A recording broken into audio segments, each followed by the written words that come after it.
ndokuchingamidza zvekare chirongwa chedu tsika dzevatema. Nhasi muchirongwa chedu toda kutarisa nhau inoenderana kana iri pamusoro pemwedzi unonzi mwedzi wembudzi. Mwedzi wembudzi watapinda uyu ndiwo watoda kuti titarise nezvawo, timboona kuti pachivanhu chedu mwedzi uyu unombobatwawo sei. Mwedzi wembudzi, mbudzi ndiwo mwedzi watapinda. Saka ndoda kuti titarise tione kuti pachivanhu chedu mwedzi uyu unombofamba sei. Pane zvinhu zvitatu zvatingada kuti titaure pamusoro pazvo zvinoenderana pamusoro pemwedzi, zvinoenderana nemwedzi uyu. Chokutanga, sei mwedzi uyu wakanzi mwedzi wembudzi? Chepiri, chii chakanyatsokoshera mwedzi watinoti mwedzi wembudzi? Chetatu, ko mwedzi wembudzi unotanga papi uchiperera papi? Ndingati zvinhu zvitatu izvi zvinhu zvatinetsei mukukurukura nhaurwa yemwedzi wembudzi. Hapana kuwirirana kana takatarisana nemwedzi wembudzi tichitaura nhau inoti unomborevei, wakakosherei, unotanga papi uchiperera papi. Saka ndozvodati regai timbozama kukurukura, timboonesana kuti zvakanyanyomira sei.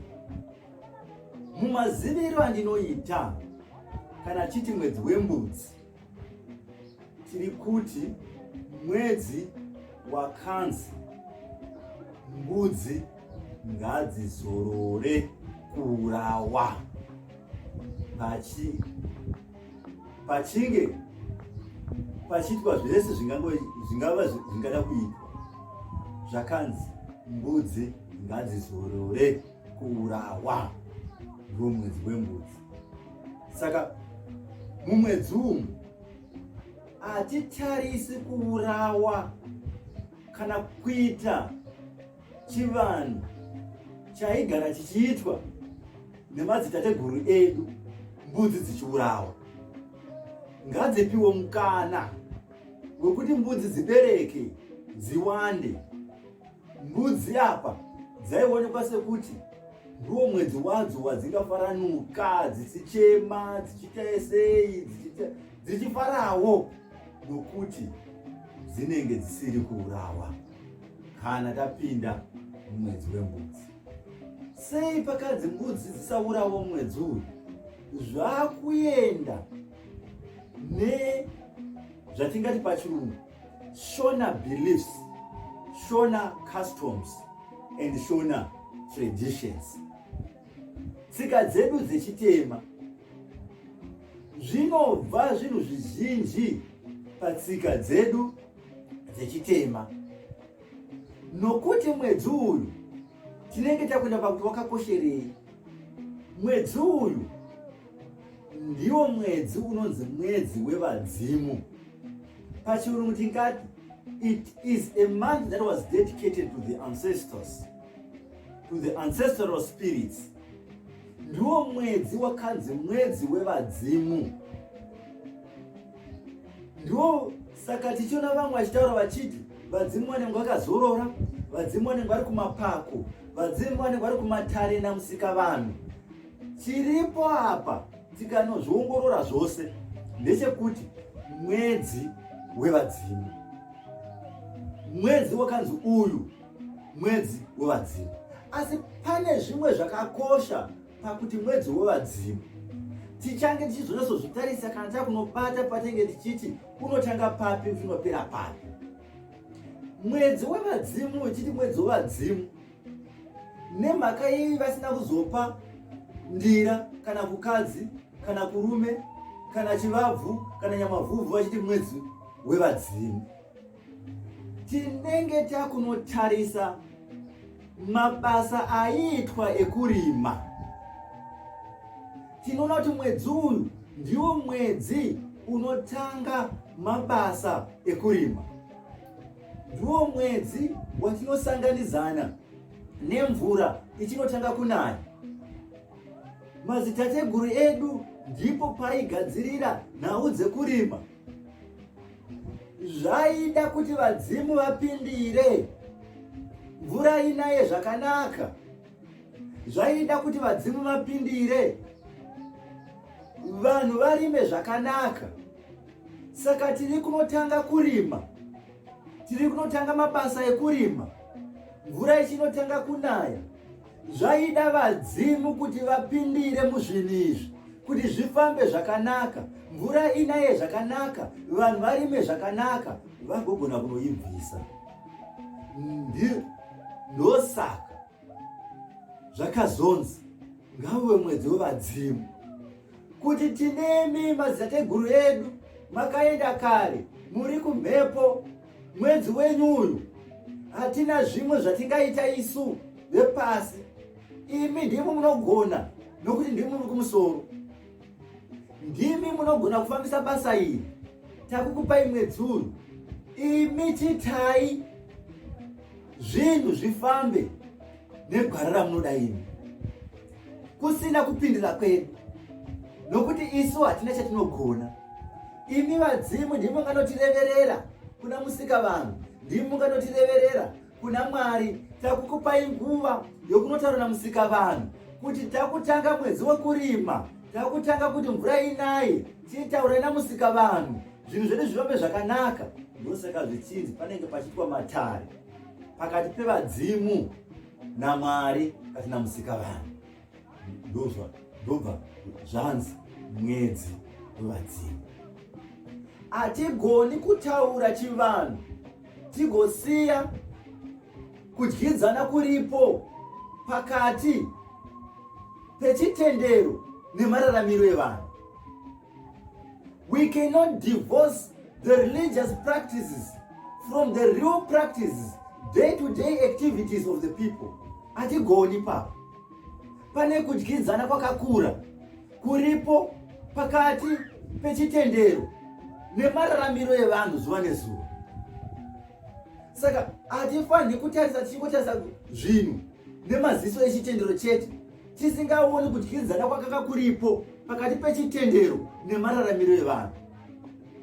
The agricultural life was not divorced from the religious life. Panga pane kudyidzana kwakanga kuripo mune zvekurima zvinoita kuti vanhu vararame, nezvitendero kati nechitendero chechivanhu zvakanga zvisina kusiyana. Ndosaka toti mwedzi wevadzimu zvinenge zvakuya sechitendero, asi chitendero ichi kana kutenda uku kuti mwedzi wevadzimu, tiri kuti vadzimu ngavakomborere kunaya kwemvura, ngavakomborere kurima kwatinoita, mvura ngainaye, ngatirime, ngatiibvise. Pane hochekoche pakati pechitendero zvatinotenda nemararamiro atinoita zuva nezuva. Ndosaka tichiti zvinoda kunyatsoongororwa, zvizikanwe, tione kuti mwedzi uyu wakanga wakanyanyokoshera chii. Saka tinoona kuti zvizhinji zvaitwa zvechivanhu zvaimbonzi ngazvimire, nokuti tapinda mumwedzi wakakosha. Vadzimu vari kutireverera kuna Mwari zvichemo zvedu. Saka hatifanirwi kuisa zvimwe zvisina kana nebasa mukati memwedzi uyu. Vadzimu vambotaura, vambotireverera, vapire, vasvise zvichemo zvedu kuna Mwari. Saka zvizhinji zvaimbonzi ngazvimire, asi hazvirevi kuti zvinhu zvese zvaimira. Hazvirevi kuti vanhu vaizi kana munhu akafa haavigwi. Hazvirevi kuti zvanzi munhu akarwara zvokuti munhu arwara hakuchina matare nemhaka yekuti akavhara matare. Zvakanga zvisingarevi kudaro. Munhu akarwara aida kutumburwa, hazvaita kuti zvinzi ngatimirei kusvika mwedzi wapfuura wozorapa munhu pamwe anenge afa. Zvaitokumbirwa. Saka zvimwe zvakakosha zvaipiwa mukana wokuti zvirambe zvichiitika. Hazvisi zvese zvaivharwa, chero zvavharwa, asi vadzimu vaikumbirwa kuti tasangana nenjodzi pano, inoda kuti timire ipfuure. Ndizvo zvaiti. Saka ndo zvakanga zvakakosha zvakakoshera mwedzi wembudzi. Saka zvizhinji zvimwe izvi zvinokuita nemafaro sekuroora nekuroorana nekutizira nekutizirwa. Zvainzi zvinhu zvidiki izvi ngazvimbomira titarisane nezvakakosha zvacho. Saka mbudzi dzaizofarawo nokuti hakuna vanhu vaizoroorana kuti dziurawe. Dzakanga dzichionawo mukana wokurarama mwedzi uyu dzisingaurawi. Paizongoitawo dambudziko kana paita rufu, kunzi ngapaurawe mombe kana mbudzi, asi panenge pane chikonzero chikuru chinenge chaita kuti mbudzi iurawe. Hazvaiurayirwa zvemafaro mbudzi mwedzi uyu, zvemafaro zvaimboita padivi. Kana tichida bira mapira tichinopira, mbudzi dzaifa zvakanyanyisa mwedzi uyu. Zvainzi hakuchina tambomisa bira, mombomira mbudzi dzofarawo kuti mwedzi uno hatisi kuurawa zvakanyanya. Mbudzi mwedzi wembudzi, mbudzi dziri kufarawo. Mbudzi dzakanga dzakakosha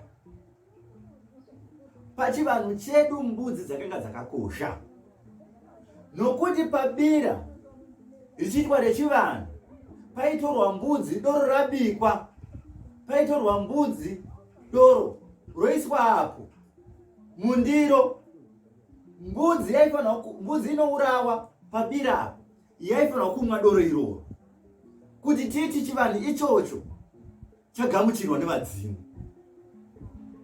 Mbudzi haiurawa kana yaramba kumwa doro iroro. Zvaitoongororwa kuti nemhaka yei mbudzi yaramba kumwa doro iri. Ndiko kwaive kukosha kwembudzi. Saka pakanga pachivanhu chedu nembudzi zvinoenderana kudai. Mbudzi yakanga yakakosha pachivanhu, zvekudira mbudzi ichizunza zvinhu zvaingove nembudzi mukati, asi mbudzi yaizongopedzisira yaurawa. Saka mbudzi yakanga yakakosha. Saka kana tichinoti mwedzi wembudzi, zvinenge zvichinongoenderana nekuti mwedzi wevadzimu, nokuti mbudzi nevadzimu zvakanga zviri zvinhu zvainofambirana. Zvinhu zvaenda nezvemudzimu zvakanga zvine mbudzi mukati. Ndizvo zvainomiririra mwedzi wembudzi. Asi nhasi tava nedambudziko nenharo dzakawanda pamusoro pemwedzi uyu. Handingati zvandiri kutaura ini ndinoti ndizvo chaizvo, asi ndinotaurawo semaziviro andinoita nawo iwoyo kuti yakanga yakamira sei. Mumwe nemumwe ane kodzero yekuva nepfungwa dzake semahudzirwo nemadzidzisirwo aakaitwa. Handingati zvawakaudzwa iwe ndoti handizvo, pamwe ndiri kutaura zvisizvo, asi ndo madzidzisirwo andakaitwa. Tabva ipapo ngatichitarisai pane dambudziko guru. Mwedzi wambudzi uri papi chaipo chaipo? Vamwe vanotaura kuti tinotanga muna 15 October topedzera 15 November. Vamwe votanga musi wa 1 November kupedza musi wa 31 November. Mwedzi wembudzi uri papi? Pava nemakakatanwa. Makakatanwa aya anobva pamwedzi yataive nayo pachinyakare. Mwedzi yatanga tinayo pachinyakare tikungoti mwedzi, zvinotaura zvega kuti vakuru vaitarisa mafambiro emwedzi. That was their month. The month was measured nenhau yemwedzi. Kugara nekufa kwemwedzi wemuchadenga ndokwaitipawo mwedzi nemazuva atinawo panyika, kuti uyu mwedzi wapfuura, wagara, watanga, wanofa, wapfuura, kunotanga futi mumwe mwedzi mutsva. Saka taitarisa kugara, vakuru vaitarisa kugara kwemwedzi pagore, kuti wagara kangani mumakore, mugore kune mwedzi ndiko tive negore redu. Saka waigara kanoita kagumi nekatatu ndokugara kwaita mwedzi 13 times. Saka takanga tine 13 months, mwedzi 13 yatanga tinayo, nokuti mwedzi waigara ka 13. Zvasiyana nekalenda ratinaro iyi. Zivai kuti tine solar neluna calendars. Saka zvinenge zvakatisiyanei. Isu tinenge takanyanya kunorerekera chivanhu chedu, mwedzi yedu yainorerekera kuluna calendar. Saka takanga tine mwedzi 13. Pamwedzi 13 ipapo varungu ndo pavakatamba napo, vachibvisa mumwe mwedzi kuti mwedzi dzisare dziri 12, 12. Ndo zvakuunza nyonga yatava nayo muchivanhu pamwedzi wambudzi. Pane chinhu chandichataura chinogona kunesa vazhinji, nokuti takangodzidziswa kuti tinotanga kuti ndira, toti kukadzi, toti kurume, toti kubvumbi tichienda. Ndo zvatakadzidziswa, zikanzi mwedzi wokutanga wedu ndindira. Ipapo pachivanhu tikadaro panonoita nyonga, hazvinobudi zvakanaka. Tinonoona kuti handizvo, hazvinobudi ipapo. Asi varungu vanga vasiri vanhu vakapusa, vakanga vakangwara, vakatoziva kuti kune mwedzi inonetsa, mwedzi yakaita sagumiguru.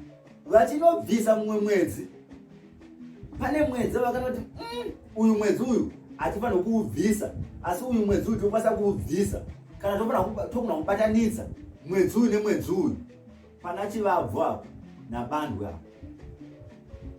Pane nyaya dziripo dzinoda kuti ziongororwe, nokuti tinoona kuti mwedzi wakanyanya kunobviswa ndibandwe, ndiwo wakanobviswa, wonobatanidzwa neumwe mwedzi. Zvonzi zvinongoreva chinhu chimwe chete, kuti tisare tine mwedzi 12 yaidiwa nevarungu kuti zvienderane nekalenda ravakanga vauya naro. Saka ndizvo zvatinoti timboti tarisei, tione kuti mwedzi wedu waitanga papi uchipera papi. Kana tikanda mwedzi wechivanhu, mwedzi wechivanhu wainotanga nakukadzi.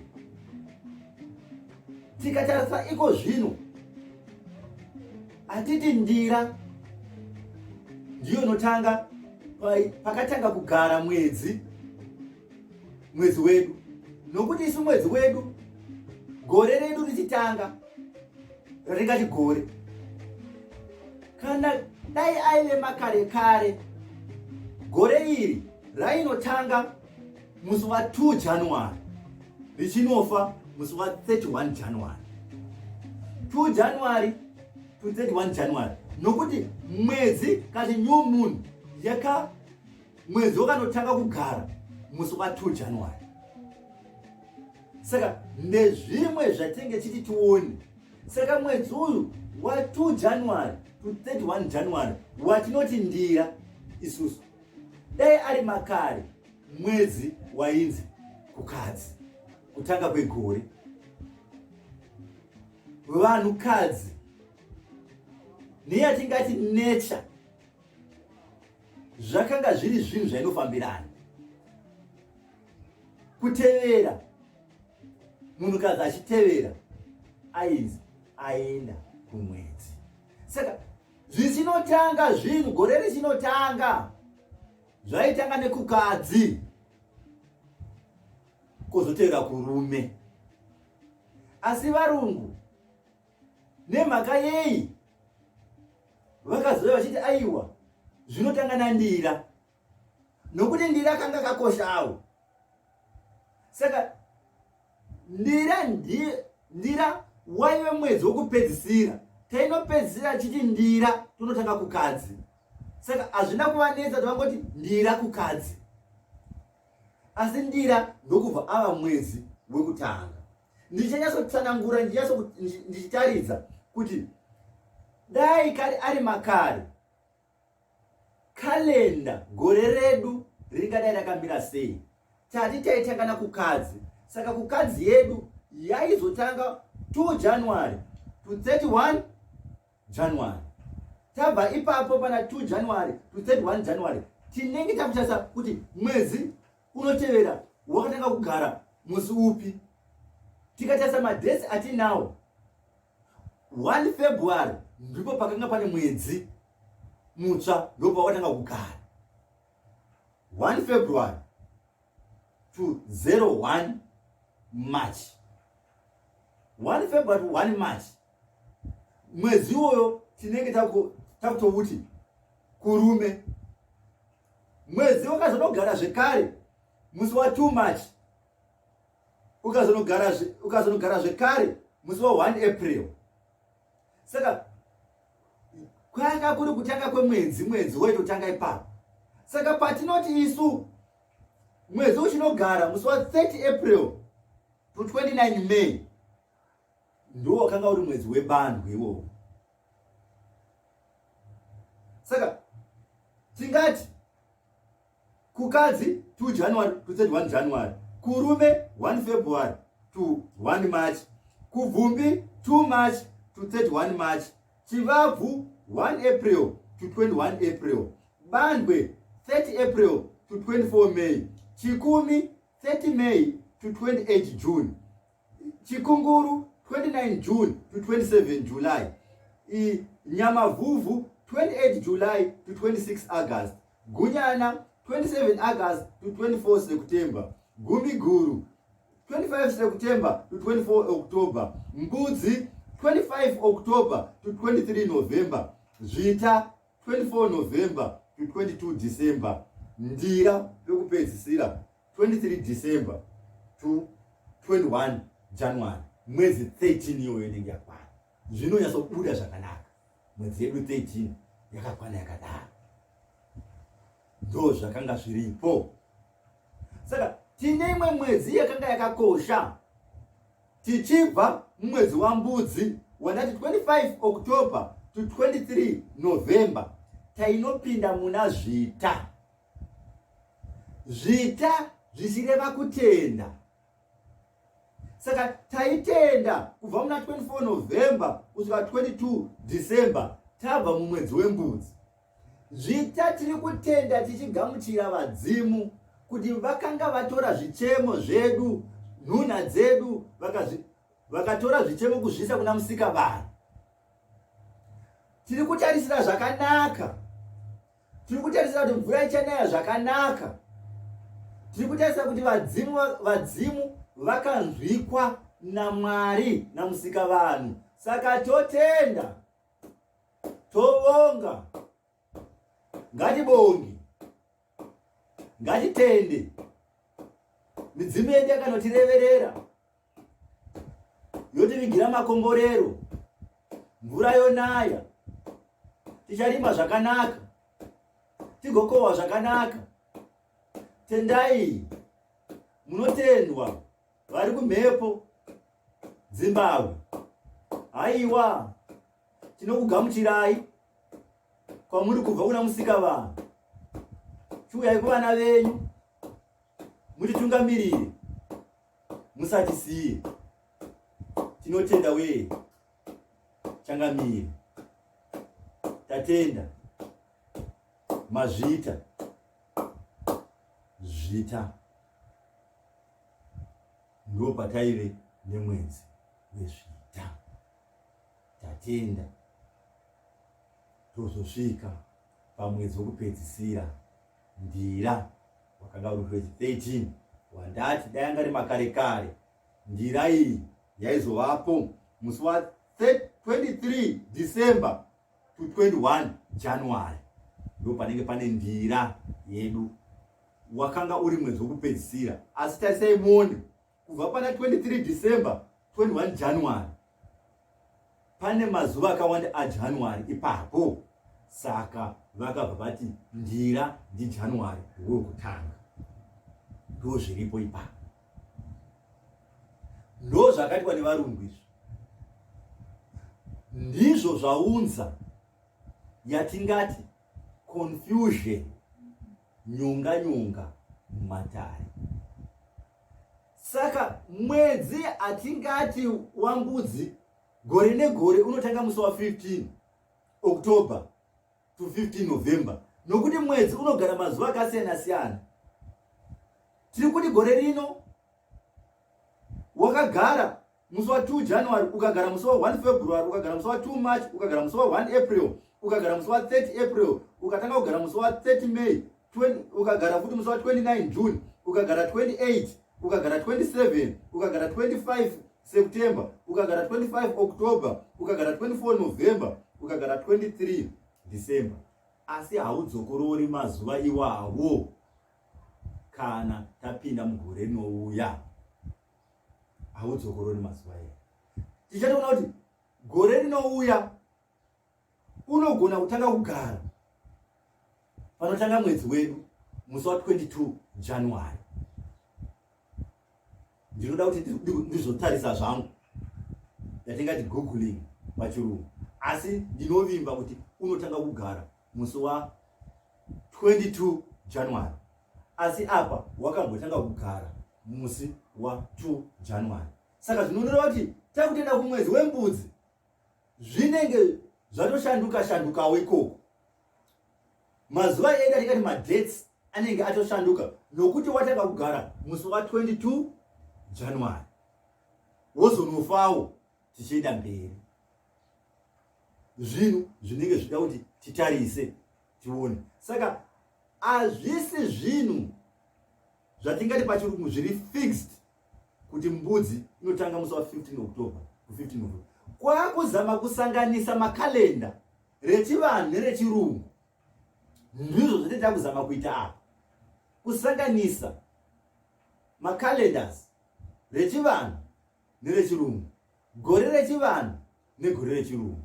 Asi zvinonetsa kuti zvinhu izvi zvisangane. Kana toda kuita zvechivanhu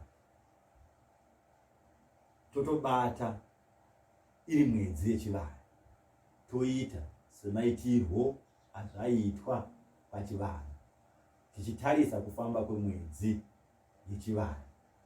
Kuzama kusanganisa zvinotiremei, zvinonetsa, nokuti tinoita kunosanganisa chirungu nechivanhu pamwe zvisinganofambidzani zvakanaka. Kungoziva kuti mwedzi wedu uyu wembudzi unotanga papi uchiguma papi. Kune vaida kutevedza chivanhu sezvachiri, mwedzi uyu wainotanga pana 25 October uchinopera 23 November. Ndiyo mbudzi yegore rino. 25 October kusvika musi wa 23 November ndiyo mbudzi yegore rino. Ndiwo mamiriro azvinenge zvakaita.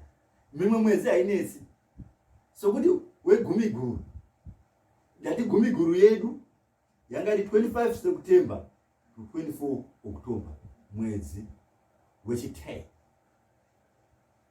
Zvinenge zviri nyoro unyange ukazvitarisa mamiriro azvaita.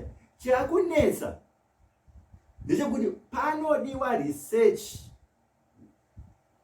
yakakura. Research ingabva nekuoral tradition, research ingatipinza muma-written records, nekuti zvingatoshamisa futi vamwe kana ndotaura kuti vhiki yedu yechivanhu yakanga ine mazuva 6 chete, yakanga isina 7. Chaingoti muvhuro, chipiri, chitatu, china, chishanu mugovera zvapera zvakadaro. Zvirimo mumawritten records, muzvinyorwa zvevarungu vakashanya muno. Vamwe varungu vazhinji chirungu chisati chainasa kupinda vakaona maitiro aita vanhu vatema, kunyanya vanonzi Bishop Knight Bruce vakanyora zvakanyanya pamusoro pechivanhu zvavaiona kuti vhiki yedu haina mazuva 7, ine 6. Vakanyora seizvozvo kuti yechivanhu ine 6, yevatema haina 7. Rechi7 rakabvepi? Varungu vanga vagara vane zuva ravaiti reSunday, resvondo.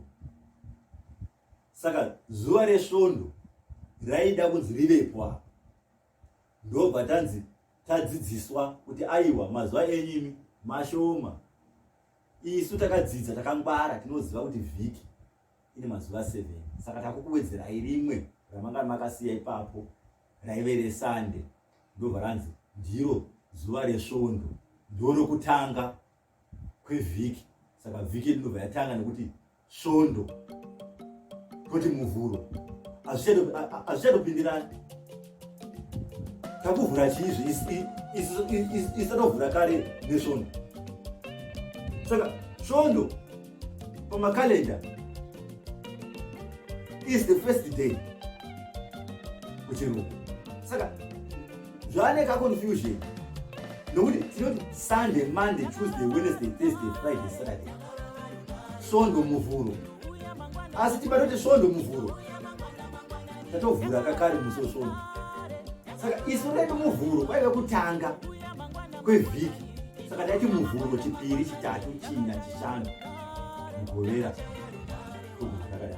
Saka tikati svondo toti ndozuva rekutanga, toti muvhuro ndozuva rechipiri, toti muvhuro chipiri, toti ndozuva rechitatu. Hazvichatoiti nokuti chipiri zvaiva ndi zuva repiri.